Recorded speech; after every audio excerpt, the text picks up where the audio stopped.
The key Grand Tour painting in the Haukohl collection is Saint Dorothea of Cappadocia.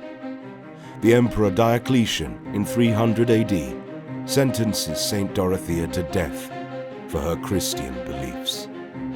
She suffers many tortures, but before dying, an angel appears, presenting fruit and multicolored roses.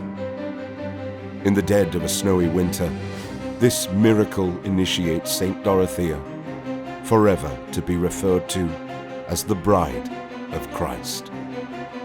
A similar pendant to the Haukohl painting is located at the Metropolitan Museum in New York.